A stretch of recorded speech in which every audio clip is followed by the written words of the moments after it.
दोस्तों, आप सभी का स्वागत है मेरे इस यूट्यूब चैनल पे। मेरा नाम भूपेश है और आप सब देख रहे हैं कोडिंग विद बीएचएस। तो दोस्तों, लास्ट वीडियो में मैंने आपको बताया था कि हम एपीआई डेवलपमेंट किस तरह से करते हैं। ठीक है, मैंने आपको जो ऐप बनाने वाले हम एक सैंपल के लिए टू डू लिस्ट ऐप, तो उसकी सारी एपीआई मैंने आपको इसके प्रीवियस वीडियो में बताया था कि किस तरह से हमने एपीआई का सेटअप किया था, डेटाबेस किस तरह से क्रिएट किया था, देन एपीआई हमने किस तरह से बनाई थी।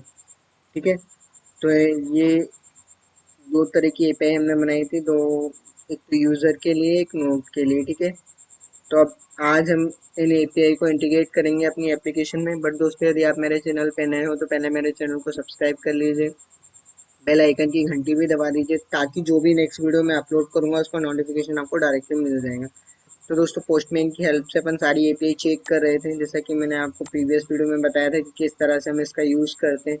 जहाँ पे मैंने आपको डेटा ऐड करना बताया था, लॉगिन के लिए एपीआई बनाई थी। ठीक है, देन इसके बाद हमने डेटा डिलीट किया था। तो दोस्तों, यदि आपने ये वीडियो नहीं देखा है कि हमने किस तरह से एपीआई बनाई है, तो उसकी लिंक मैंने डिस्क्रिप्शन में दी, आप जाके देख सकते हो। ठीक है, वहाँ पे मैंने आपको बहुत अच्छे से एक्सप्लेन किया है और फ्रॉम स्टार्ट टू एंड सारी चीज़ें बताई है। ठीक है, हम किस तरह से जेसन में डेटा लेते हैं, किस तरह से पोस्ट करते हैं, वैल्यू को देन गेट करते हैं। तो आप देख सकते हो वो वीडियो को, यदि आपने नहीं देखा। यहाँ पे सारी एपीआई है। ठीक है, जो हमने बनाई थी। तो आज हम इंटीग्रेट करेंगे इसको एंड्रॉयड ऐप में। तो दोस्तों, पहले मैं प्रोजेक्ट क्रिएट कर लेता हूँ। तो दोस्तों, यहाँ पे मैंने एप्लीकेशन क्रिएट कर ली, जैसा कि आप देख पा रहे हो। ठीक है, जिसका नाम मैंने टू डू लिस्ट ऐप दिया हुआ है। आज हम इस एप्लीकेशन में जो हमने एपीआई बनाई है उसको इंटीग्रेट करेंगे। तो बाय डिफ़ॉल्ट मेन एक्टिविटी जो क्लास है वो क्रिएट होती है जब भी हम प्रोजेक्ट क्रिएट करते हैं। तो सबसे पहले मैं मैनिफेस्ट फाइल में जाऊँगा। वहाँ पे क्या करने वाला हूँ, मैं इंटरनेट की परमिशन देने वाला हूँ। क्यों? क्योंकि जो भी डेटा हम फेच कराने वाले हैं वो सर्वर से करवाने वाले हैं। तो यहाँ पे पहले मैं परमिशन दे देता हूँ इंटरनेट की। ठीक है, इसके बाद दोस्तों यहाँ पे हम एक एट्रीब्यूट यूज़ करेंगे। तो दोस्तों, अब क्या करने वाले हैं, पहले तो हम यहाँ फोल्डर क्रिएट करने वाले हैं। ठीक है, जो हम चीज़ें यूज़ करेंगे उसके अकॉर्डिंग। तो सबसे पहले हमें एक फ़ोल्डर में एपीआई का सेटअप करेंगे। तो यहाँ पे मैं एपीआई के नाम से एक फ़ोल्डर दे देता हूँ। ठीक है, एक फ़ोल्डर बनाता हूँ जहाँ पे हम फ्रेगमेंट्स से रिलेटेड कोड करेंगे, सारे फ्रेगमेंट बनाएंगे। फ्रेगमेंट क्या होता है, ठीक है, एक्टिविटी क्या होती है, उसके लिए मैंने एक सेपरेट वीडियो बनाया है, आप जाके देख सकते हो, लिंक मिल जाएगी आपको डिस्क्रिप्शन में। दोनों में बहुत अच्छे से अंतर भी बताया है। देन इसके बाद हम एक अडेप्टर के लिए फ़ोल्डर बनाएंगे जिसमें हम सारे अडेप्टर बनाने वाले हैं। दोस्तों, ये जो सेम कोडिंग पैटर्न जो ग्रोसरी ऐप है मैं उसके लिए फॉलो करने वाला हूँ। एक छोटी सी एप्लीकेशन की हेल्प से मैं आपको ये सारी चीज़ें समझा रहा हूँ कि अपन किस तरह से काम करेंगे उस प्रोजेक्ट पे। ठीक है, देन इसके बाद अब मॉडल क्लास का एक फोल्डर बनाएंगे। ठीक है, तो यहाँ पे मैंने फोल्डर्स बना लिए हैं। अब इन फोल्डर्स के अकॉर्डिंग हम काम करेंगे। देन इसके बाद यहाँ पे हमें क्या करना होगा, जो आपको बिल्ड ग्रेडर मॉड्यूल दिख रहा है, यहाँ पे हम डिपेंडेंसीज ऐड करेंगे। ये सारी की सारी डिपेंडेंसीज ऐड करेंगे। तो आपको ये जो तीन डिपेंडेंसी दिख रही हैं वो रेट्रोफिट के लिए है।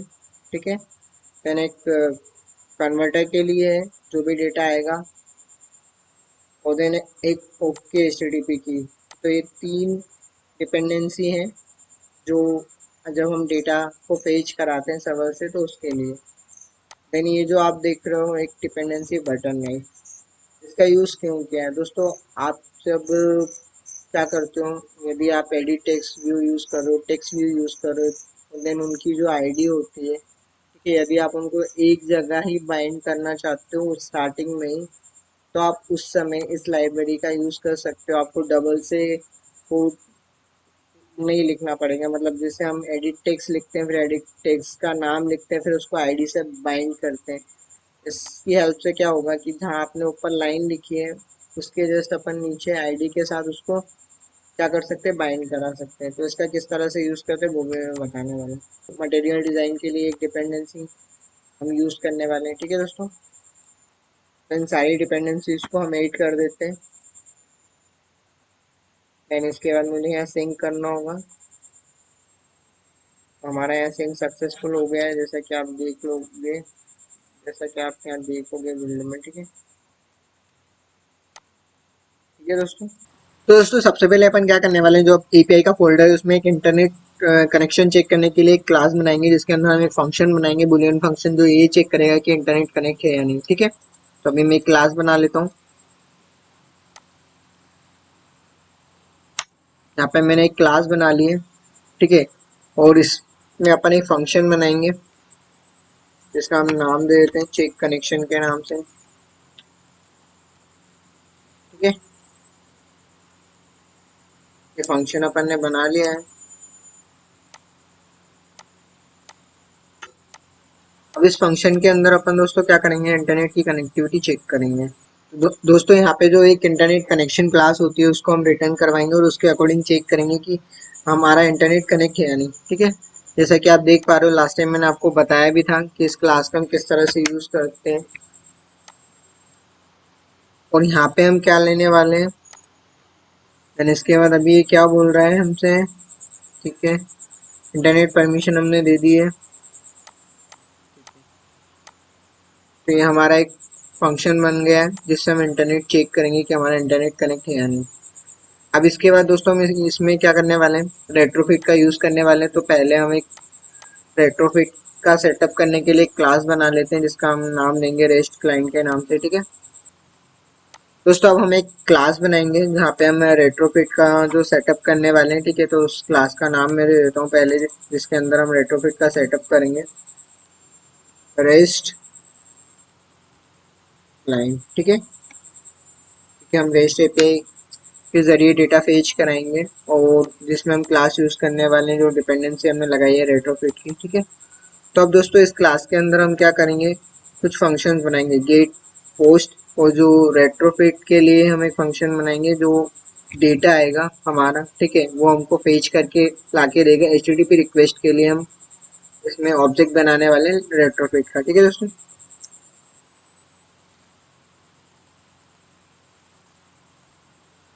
और एक इंटरफेस बनाएंगे, ठीक है, जिसके अंदर हम अपने यूआरएल के थ्रू सारे डेटा को गेट कराएंगे और पोस्ट भी कराएंगे। ठीक है, तो आप एपीआई सर्विस करके हम एक इंटरफेस बना लेते हैं, एपीआई सर्विस। यहाँ पे हमने एक इंटरफेस बना लिया। ठीक है दोस्तों, अब हमने जो रेस्ट क्लाइंट क्लास बनाई है उसके अंदर अब हम क्या करने वाले हैं, जो हमने एपीआई सर्विस इंटरफेस लिया है, ठीक है, उसको लेने वाले हैं। तो प्राइवेट प्राइवेट स्टैटिक, इसके बाद जो आपने इंटरफेस बनाया है एपीआई सर्विस का, ठीक है, उसको लेंगे अपन एपीआई सर्विस, उसका नाम दे देते हैं अपन रेस्ट अंडरस्कोर लाइन। ठीक है, ये मैंने नाम दे दिया। अब इसके बाद मैं एक स्टैटिक ब्लॉक बनाऊंगा जिसके अंदर हम क्या करने वाले हैं, देखो स्टैटिक ब्लॉक सबसे पहले कॉल होता है मेन फंक्शन के बाद भी, तो आपको इसका कॉन्सेप्ट तो पता होगा। तो अब मैं एक फंक्शन बनाऊंगा जिस फंक्शन में हम सेटअप करेंगे अपने रेट्रोफिट क्लास का। ठीक है, जो हम उसका ऑब्जेक्ट बनाने वाले हैं। तो मैं पब्लिक क्लास यूज कर रहे हैं साथ में, तो प्राइवेट हमें फंक्शन बनाएंगे, प्राइवेट स्टैटिक वॉइड, फंक्शन का नाम हम दे देते हैं सेटअप। ठीक है, रेस्ट क्लाइंट, मैंने फंक्शन का नाम दे दिया है। अब इस फंक्शन में मैं क्या क्या करने वाला हूँ, कुछ क्लासेस का यूज करने वाला हूँ दोस्तों। तो पहले मैं यहाँ पे कोड लिख लेता हूँ, फिर आपको एक एक चीज बता दूंगा ताकि अपना टाइम बचता जाएगा। ठीक है दोस्तों, तो दोस्तों देखो आपको अब कितना कोड दिख रहा होगा, मैंने एक सेटअप फंक्शन बनाया था, देन उसके अंदर हमने अभी एक कोड किया हुआ है। ठीक है, अब इसमें मैं एक एक चीजें बता देता हूँ दोस्तों। जैसा कि आप देख रहे हैं यहाँ पे मैंने पहले एक क्लास का ऑब्जेक्ट बनाया है। ठीक है, HTTP लॉगिन इंटरसेप्टर क्लास के उस ऑब्जेक्ट के अंदर हमने वहाँ पे लेबल सेट किया। ठीक है, इसके बाद ओके HTTP क्लास का यूज़ किया है। इसका क्यों यूज़ किया है दोस्तों, आप जब भी सर्वर पे रिक्वेस्ट भेजते हो तो रेट्रोफिट में क्या होता है कि आप 10 सेकेंड के बाद आपकी रिक्वेस्ट क्या हो जाती है, ब्लॉक हो जाती है, फिर वो काम नहीं करती है। अपन जब भी रिक्वेस्ट भेजते हैं तो उसका टाइम जो लिमिट होता है रेट्रोफिट का वो 10 सेकेंड का होता है, बट यदि हम अपने अकॉर्डिंग भी टाइम सेट कर सकते हैं तो एक जो ओके एचटीटीपी क्लास होती है उसकी हेल्प से हम इसको मैनेज करते हैं। ठीक है दोस्तों, देन इसके बाद आप डायरेक्टली भी इसको इस तरह से यूज कर सकते हो, बट यहाँ पे आप देख रहे होगे यहाँ पे मैंने read time in connection time out functions का यूज किया है। ठीक है, देन उसके अंदर वहाँ पे अपन ने टाइम को पास किया है। अब रेट्रोफिट क्लास लिए उसका एक ऑब्जेक्ट बनाया है। ठीक है, देन इसके बाद यहाँ पे जो रेट्रोफिट बिल्डर आपको दिख ही रहा है इसमें बेस यूआरएल सेट करेंगे, देन क्लाइंट जो हमने यहाँ पे ओके एचटीटीपी लिया है वो, देन ये कन्वर्टर फैक्ट्री फंक्शन यूज किया है, देन बिल्ड। ठीक है, अब जो हमने यहाँ पे बनाया था इंटरफेस, उसके अंदर हम एक बेस यूआरएल का वेरिएबल बनाएंगे, वेरिएबल बना रहे हैं। ठीक है, बेस यूआरएल। अब जो भी हमारा यूआरएल रहेगा बेस यूआरएल उसको हम यहाँ सेट कर देंगे। तो जैसा कि आप देख रहे होगे अब यहाँ पे जो पहले रेट एरर आ रही थी वो चली गई। अब इसके बाद हमने जो फंक्शन बनाया है उसको हम स्टैटिक ब्लॉक में कॉल कराएंगे। देन इसके बाद हम एक गेट फंक्शन बनाने वाले हैं, एक पोस्ट फंक्शन बनाने वाले हैं। ठीक है, प्राइवेट स्टैटिक। तो दोस्तों हमने यहाँ पे आपको दिख ही रहा होगा। ठीक है, एक फंक्शन बनाया है गेट के लिए, एक पोस्ट के लिए। ठीक है, देन इसके बाद ये हम बाय डिफॉल्ट क्लास जो है रेस्ट क्लाइंट उसका एक कंस्ट्रक्टर बनाया है। ठीक है दोस्तों, दिख रहा है आपको। अब हम क्या करने वाले हैं, मेन एक्टिविटी में जाएंगे तो ये हमारा अभी एपीआई का पूरा सेटअप हो गया है। मेन एक्टिविटी में अभी हमारे पास यहाँ पे आपको पूरा ब्लैंक दिख रहा है। सबसे पहले हम रजिस्टर वाली एपीआई से स्टार्ट करने वाले हैं। तो हम एपीआई तो बना चुके थे, तो वहाँ पे हमने क्या क्या लिया था वो मैं आपको बता देता हूँ। तो दोस्तों ये हमने पोस्टमैन की हेल्प से सारी एपीआई बनाई थी, देन चेक किया था। तो आपको यहाँ पे दिख रहा होगा user name, user email, then user password. ठीक है, तो अभी हम 3 चीज ले रहे हैं। देन अभी यूआई पे अभी हम काम नहीं करेंगे, अभी हम फंक्शनैलिटी पहले पूरी कंप्लीट करेंगे, देन इसके बाद हम अपने अकॉर्डिंग जैसा चाहे उसको डिजाइन कर सकते हैं। ठीक है, तो अभी जस्ट मैं फटाफट एक सिंपल से यूआई की हेल्प से इस एप्लीकेशन को कंप्लीट करूंगा। तो दोस्तों मेन एक्टिविटी की जो एक्सएमएल फाइल है अभी हम उस पर आ चुके हैं। ठीक है, अभी जो बाय डिफॉल्ट कोड आता है वो आपको दिख रहा होगा। तो अभी मैं यहाँ पे लीनियर लेआउट का यूज़ करने वाला हूँ, तो इसको लीनियर लेआउट कर देता हूँ। फिर इसके बाद अभी हम क्या करने वाले हैं, यहाँ पे 3 एडिट टेक्स्ट लेने वाले हैं, जैसा कि आपको यहाँ मैं बता देता हूँ। यूज़र नेम के लिए, यूज़र पासवर्ड के लिए और यूज़र नेम के लिए। ठीक है, तो अभी हम यहाँ एडिट टेक्स्ट ले लेते हैं। तो इसका ओरिएंटेशन हमारा अभी क्या रहेगा, वर्टिकल रहेगा। हम ओरिएंटेशन भी सेट कर देते हैं वर्टिकल। ठीक है दोस्तों, यहाँ एडिट टेक्स्ट ले लेते हैं। तो दोस्तों यहाँ पे अभी 3 एडिट टेक्स्ट में बना चुका हूँ, जैसा कि आपको दिख रहे होंगे। ठीक है, मैं अभी इसको जूम करता हूँ तो आप देख पाओगे। ठीक है, तो अभी हमारा ये लेआउट बन चुका है, यहाँ पे हम तीनों चीज़ को एंटर करेंगे जो हमने एपीआई बनाई है, इस तरह से हम उसको इंटीग्रेट करेंगे। तो देखो जैसे ही मैं इस पर क्लिक कर रहा हूँ तो पहले तो मुझे सर्वर को ओपन करना पड़ेगा। ठीक है, तो ये मैं आपको बता चुका हूँ कि किस तरह से इसको हम इंस्टॉल करते हैं और किस तरह से हम इस पर काम करते हैं। अब जैसे मैं करता हूँ तो आप देख रहे होंगे यहाँ पे पहले से बोल रहा हूँ ऑलरेडी ईमेल एग्जिस्ट। ठीक है, तो अभी हम नहीं कर रहे हैं, अभी हम ऐप के थ्रू करेंगे सारा काम, हमारी एपीआई का ही हमारा ही है। एंड इसके बाद मुझे एक बटन बनानी होगी दोस्तों, जिसके सबमिट पे ये डेटा हमारे सर्वर पे जाएगा।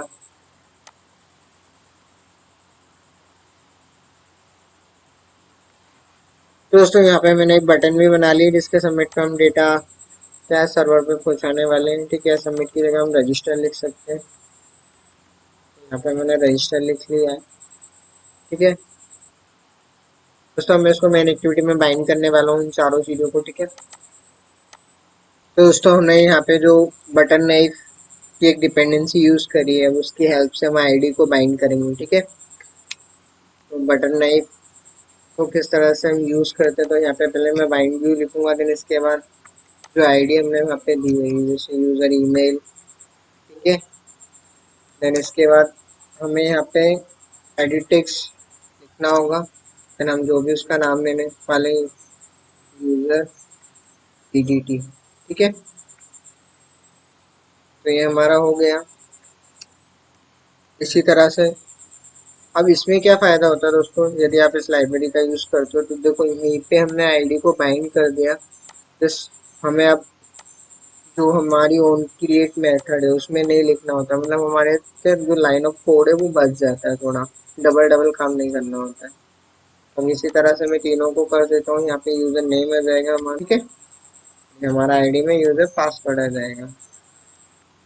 अब जो हमारी बटन है एक क्लास है, हम उसको लिखेंगे बटर लाइव डॉट बाइंड, जो फंक्शन होता है वो।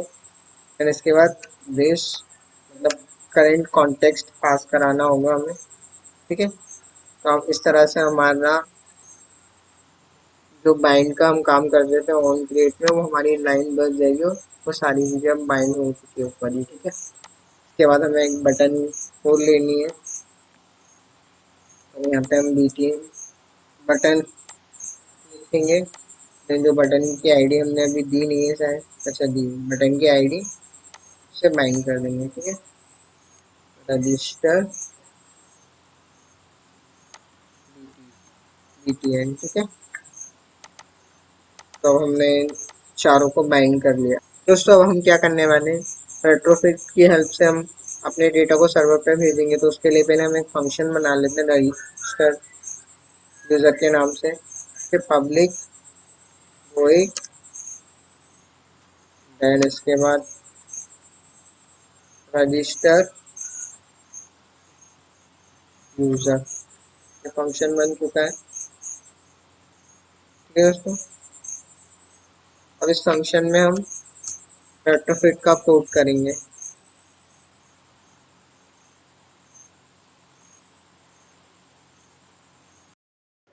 तो दोस्तों हमने यहाँ पे रजिस्टर यूजर का एक फंक्शन बना लिया है, ठीक है। अब हम इसके अंदर कुछ कॉलबैक मेथड्स बनाने वाले हैं, कॉलबैक फंक्शंस बनाने वाले हैं। तो अभी हम एपीआई सर्विस इंटरफेस में चलते हैं। यहाँ पे हम कुछ एनोटेशंस यूज करेंगे, देन कुछ मेथड्स बनाएंगे जिसमें हम अपने रिलेटिव यूआरएल को पास करेंगे। दोस्तों एनोटेशंस को हम किस तरह से यूज करते हैं वो मैं आपको दिखाता हूँ यहाँ पे, ठीक है। फॉर्म यूआरएल, अभी जो भी हम डेटा पास करने वाले हैं, ठीक है। यहाँ पे जो एक नोटेशन होता है पोस्ट एंड गेट, जो भी आप मेथड यूज कर रहे हो उसके लिए यहाँ पे अपन यूआरएल को पास करेंगे। देन यहाँ पे अभी हम एक फंक्शन बना रहे हैं और जो भी डेटा हम गेट करेंगे वो स्ट्रिंग के फॉर्म में करेंगे। देन रजिस्टर एपीआई नाम दे देते हैं इसको, ठीक है। अब हम मैप डेटा सर्वर पे पहुंचाने वाले हैं, फील्ड में एनोटेशन यूज करेंगे मैप स्ट्रिंग, है ना, स्ट्रिंग। ये दोस्तों जैसा कि मैंने पोस्टमैन में बताया था, एक हम की का यूज करते थे और एक वैल्यू को पास करते थे। तो ये हमारी की हो जाएगी और जो दूसरी वैल्यू रहेगी उसमें हमारा डेटा रहेगा, ठीक है। तो दोस्तों यहाँ पे अभी हमने पहली मेथड बना ली है रजिस्टर एपीआई के नाम से, जैसा कि आपको यहाँ पे दिख रहा होगा, ठीक है। कॉर्ड से एड कर लेते हैं, ठीक है दोस्तों। दोस्तों अब यहाँ पे हम मैप लेने वाले हैं, उस मैप के अंदर हम की के थ्रू वैल्यू को पास करने वाले हैं। तो वो किस तरह से करने वाले हैं वो मैं आपको बताता हूँ, ठीक है। तो दोस्तों यहाँ पे मैंने मैप का एक ऑब्जेक्ट बनाया, देन उसके ऑब्जेक्ट के थ्रू जो पुट फंक्शन होता है उसमें हमने की पास करी है, देन जो वैल्यू हम गेट करेंगे, ठीक है। जो एडिट टेक्स्ट जो हमने यहाँ पे बनाया है, ठीक है, आपको दिख रहा है यूजर ईमेल के लिए, नेम के लिए, पासवर्ड के लिए, ठीक है।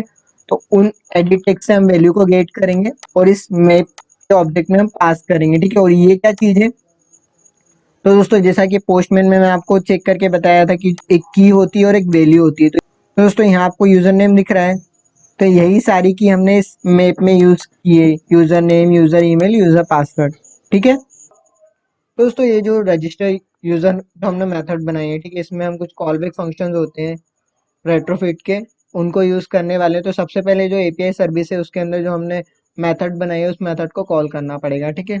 तो अभी हम कॉल बैक एक मेथड बना रहे हैं, ठीक है, जिसमें हम स्ट्रिंग डेटा गेट करने वाले हैं। इसका नाम हम दे देते हैं गेट कॉल डेटा, ठीक है। तो इसका हम नाम दे देते हैं गेट कॉल डेटा। उसके बाद रीसेट क्लाइंट की जो क्लास थी उसके अंदर हमने पोस्ट एक मेथड बनाई थी। देन इसके बाद हमने एक इंटरफेस बनाया था एपीआई सर्विस, उसके अंदर हमने रजिस्टर एपीआई का एक जो फंक्शन बनाया था, ठीक है। देन उसमें हमको क्या करना पड़ेगा, जो मैप है उसके ऑब्जेक्ट को पास करना पड़ेगा, ठीक है। अब देन इसके बाद get call data dot enqueue, ठीक है। इसके अंदर हम अब क्या करेंगे, इसके जो कॉलबैक फंक्शंस है जो सजेशन में दे रहा है, मैंने उस पर क्लिक कर लिया तो यहाँ पे आपको दिख रहा होगा एक रिस्पॉन्स, ठीक है, फेलियर। तो ये जो इसके कॉलबैक फंक्शंस है वो ऑटो जनरेट है, यहाँ पे हमारा रिस्पॉन्स आएगा और यदि सर्वर पे कोई भी हमारा यदि जो हम रिक्वेस्ट सेंड कर रहे हैं यदि उस टाइम पे यदि फेल होती है तो उसका जो भी रिस्पॉन्स होगा वो फेलियर मेथड में आएगा, ठीक है दोस्तों। दोस्तों यहाँ पे पहले हम ट्राई कैच ब्लॉक बना लेते हैं, ये हमारी एक्सेप्शन हैंडलिंग के लिए है, ठीक है। कैच एंड एक्सेप्शन, जो भी एक्सेप्शन होगी वो इस वाले ब्लॉक में कॉल होगी, ठीक है।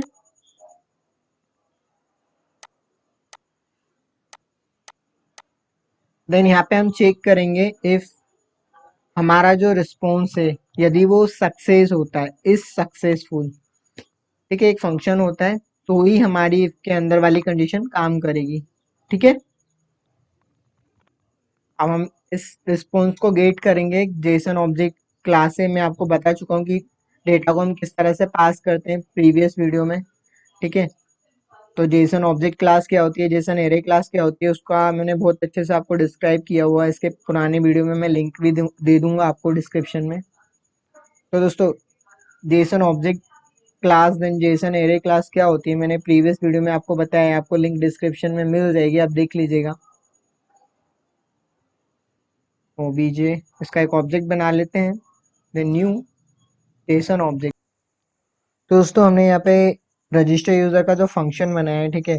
पहले तो जो भी रिस्पॉन्स आएगा हम उसको लॉक करा लेंगे, ठीक है, लॉक फंक्शन की हेल्प से, जैसा कि आपको यहाँ पे दिख ही रहा है। देन इसके बाद जो हमने बटन बनाई है उसके बटन क्लिक पे हम इस फंक्शन को कॉल कराने वाले हैं। तो अभी हम रजिस्टर बीटीएन, ठीक है, set on click listener, then इसके बाद हम उस फंक्शन को कॉल करा लेते हैं। ये हमने इस फंक्शन को कॉल करा लिया। जब हम इसको कॉल कराएंगे तो सर्वर पे हमारा डेटा जाएगा, यूजर नेम यूजर ईमेल, और वहाँ पे जाके सेव होगा। बट उससे पहले हमें एपीआई इंटरफेस में बेस यूआरएल की नीड होगी, ठीक है। देन इसके बाद हमारा जो एपीआई का यूआरएल होगा वो एक बेस यूआरएल होता है, मतलब बेस यूआरएल में आपको बताता हूँ, जैसे ये हमारा लोकल होस्ट, ठीक है। देन हमारे फोल्डर्स हो गए, उस फोल्डर के अंदर फाइल का जो नाम आपको दिख रहा है, तो हमारे लिए अभी बेस यूआरएल इतना होगा। बट आप जब भी आपके मोबाइल पे लोकली सर्वर को यूज करना चाहते हो एज ए यूआरएल के हेल्प से, तो आपको क्या होगा, IPv4 एड्रेस की नीड होती है। तो उसको किस तरह से गेट करते हैं वो मैं आपको बताता हूँ। तो आपको आपके सिस्टम में CMD को ओपन करना है। तो यहाँ पे मैंने CMD ओपन कर लिया। देन आपको एक कमांड लिखनी है IP कॉन्फिग, ठीक है, कॉन्फिग। देन जैसे ही मैं एंटर करूंगा तो आपको यहाँ पे दिख रहा होगा IPv4 एड्रेस, ठीक है। इस एड्रेस को हम कॉपी कर लेंगे। देन जस्ट हमें इस लोकल होस्ट की जगह इसको रिप्लेस करना है। हमने यहाँ पे यूआरएल को रिप्लेस कर दिया IPv4 एड्रेस की हेल्प से, ठीक है। अब मैं अगेन सेंड पे क्लिक करता हूँ तो हमारा यूआरएल परफेक्टली काम कर रहा है। अब हमारे लिए बेस यूआरएल क्या हो जाएगा दोस्तों, ये मैं आपको बता देता हूँ, ठीक है। ये हमारा जो एड्रेस है वो, ठीक है। तो दोस्तों अब हम क्या करेंगे, जो हमारे एपीआई के नाम है जैसा कि आपको यहाँ पे दिख रहा है, रजिस्टर यूजर एपीआई, ठीक है, देन फोल्डर के नाम, इतने पार्ट को हम क्या करेंगे एक क्लास के अंदर डिक्लेयर करेंगे। तो अभी हम एक क्लास बना लेते हैं कांस्टेंट यूआरएल के नाम से, कांस्टेंट यूआरएल, ये मैंने एक क्लास बना ली है। अब इस क्लास के अंदर हम एक फोल्डर का यूआरएल देंगे। पहले तो हमारे लिए फोल्डर का यूआरएल क्या होगा वो मैं आपको बता देता हूँ। ये फोल्डर का यूआरएल कभी चेंज तो होने नहीं वाला है, हर कंडीशन में यही रहेगा। हमारा सिर्फ एक फाइल का नाम चेंज होगा, ठीक है दोस्तों। दोस्तों अब मैं यहाँ पे लिख लेता हूँ पब्लिक स्टैटिक फाइनल, ठीक है, string then folder URL, folder URL, ठीक है। इसके अंदर हमारे फोल्डर का यूआरएल क्या होगा, ये टू डू से लेके यहाँ तक नाम दे देते हैं। इसके बाद जो हमारे पास फाइल के नाम है उसको हम अलग वेरिएबल में लेंगे, ठीक है। Public static final string, then हमारा पहले क्या, रजिस्टर एपीआई, रजिस्टर एपीआई। इसके बाद हमने जो फोल्डर का यूआरएल लिया है उसके साथ उसको कॉन्केनेट करेंगे, ठीक है। प्लस अब हमारे जो फाइल का नाम है वो, मैं ऐसा क्यों कर रहा हूँ, देखो दोस्तों मैं आपको बताता हूँ। जब आपकी एप्लीकेशन फाइनल तैयार हो जाती है तो आपको जब आपके लाइव सर्वर पे आप यूआरएल को डबल से तो चेंज करोगे नहीं, तो आपको क्या करना पड़ेगा, आप कहीं भी दूसरे सर्वर पे आप आपके डेटाबेस को मूव करोगे तो आपको जस्ट बेस यूआरएल चेंज करना होगा, ठीक है। देन इसके बाद जो हमने कॉन्स्ट यूआरएल की क्लास बनाई है उसमें फोल्डर का नाम, बाकी हमारी सारी एपीआई के नाम तो चेंज होने नहीं वाले, ये दो चीज चेंज हो सकती है, ठीक है दोस्तों। अब हम इसको क्या करेंगे, जो हमने एपीआई इंटरफेस बनाया है, ठीक है, उसके अंदर हम कॉल करने वाले हैं। तो कांस्टेंट, यहाँ पे हमारा रजिस्टर एपीआई, ठीक है। और इस फंक्शन को हमने कहाँ यूज किया है, मेन एक्टिविटी में, रजिस्टर यूजर फंक्शन में, जैसा कि आपको यहाँ पे दिख ही रहा होगा, ठीक है, ये दिख रहा है। इस फंक्शन पे मैं क्लिक करता हूँ तो यहाँ पे आपको दिख रहा होगा। एक चीज और दोस्तों, यदि आपको ये अदर जो फंक्शंस बने हैं, ठीक है, यदि इनकी इंफॉर्मेशन चाहिए जैसे कॉल स्ट्रिंग, तो आप क्या करोगे, कंट्रोल दबा के रखोगे, देन उस पर कर्सर ले जाओगे, जैसे आप क्लिक करोगे तो आपको और भी उसकी इंफॉर्मेशन मिल जाएगी जितनी चीजें अपन ने यूज करी है, ठीक है। अब हम इस एप्लीकेशन को रन कराते हैं एक बार, देन अपन डेटाबेस ओपन कर लेते हैं कि हमारे डेटाबेस में ये डेटा सेव हो रहा है या नहीं। तो अभी मैं एप्लीकेशन को रन करा रहा हूँ इमूलेटर में। तो दोस्तों यहाँ पे मैंने PHP में एडमिन को ओपन कर लिया, जैसा कि आप देख रहे हो अभी यूजर टेबल में हमारे पास सिर्फ दो रो है, ठीक है, दो ही डेटा ऐड है। अब हम एप्लीकेशन की हेल्प से इसको ऐड करने वाले हैं। देखो मैंने एप्लीकेशन रन कराई इमूलेटर में, तो कुछ इस तरह से अभी यूजर इंटरफेस दिख रहा है हमको यूजर रजिस्टर पेज का, ठीक है। जैसा अभी हमने सिंपल बनाया है, अभी हम चेक करेंगे जो हम रिस्पॉन्स को लॉक करा रहे हैं उसको भी हम चेक करेंगे, ठीक है, लॉक गेट में, जैसा कि आपको यहाँ पे दिख रहा है। अब मैं यहाँ पे यूजर ईमेल ले लेता हूँ, b@gmail.com, ठीक है। यूजर का नाम अभी हम BHS सेन दे देते हैं। पासवर्ड में अभी हम कुछ भी दे रहे हैं, अभी इसको मैंने हाइड नहीं किया है, ठीक है। अभी इसका इनपुट टाइम यदि हम पासवर्ड कर देंगे तो ये पासवर्ड की तरह काम करेगा। अभी जैसे हम चेक कर रहे हैं कि हमारी एपीआई सही से काम कर रही है नहीं। तो दोस्तों जैसे ही मैं रजिस्टर बटन पे क्लिक करता हूँ तो आप यहाँ पे देख रहे होगे, ठीक है, हमारा रिस्पॉन्स प्रिंट हो चुका है, दिख रहा है आपको, your data is successfully saved. इसी तरह से यहाँ पे जो पोस्टमैन में हमने चेक किया था तो भी हमने यहाँ पे प्रिंट कराया था हमारे रिस्पॉन्स को, ठीक है। अब हम सर्वर में चेक करते हैं हमारा डेटा आया या नहीं आया, तो मैं ब्राउज करूंगा तो आप देखोगे यहाँ पे BHS सेन, ठीक है, v@gmail.com आ चुका है। अब मैं अगेन एक बार क्लिक करूंगा तो अब हमारा यहाँ पे दूसरा रिस्पॉन्स भी प्रिंट हो गया है। क्या बोल रहा है, mail ID is already exist, ठीक है, मतलब अब मुझे मेल आईडी चेंज करनी होगी, देन इसके बाद ही मैं रजिस्टर कर पाऊंगा। तो अब यहाँ पे दिख रहा है डबल से, तो अभी हम वापस सर्वर पे जाते हैं, ब्राउज करते हैं, तो हमारा दूसरा डेटा भी ऐड हो गया, ठीक है दोस्तों। तो आज के इस वीडियो में दोस्तों अभी हमने जैसे एक छोटा सा पेज बनाया रजिस्टर का, देन एपीआई का पूरा सेटअप किया है इस एंड्रॉइड एप्लीकेशन के लिए। नेक्स्ट वीडियो में मैं आपको पूरी चीजें और बताने वाला हूँ कि किस तरह से इस डेटा को अपन शो कराने वाले हैं और जो अदर एपीआई उनको किस तरह से हम इंटीग्रेट करने वाले हैं। दोस्तों आपने इस वीडियो को देखा उसके लिए आपको बहुत सारा थैंक यू। ये वीडियो यदि आपको अच्छा लगा तो इस पर कमेंट कीजिएगा, लाइक कीजिएगा, दोस्तों के साथ शेयर कीजिएगा। मैं आपको नेक्स्ट वीडियो में मिलूंगा। थैंक यू दोस्तों, बाय।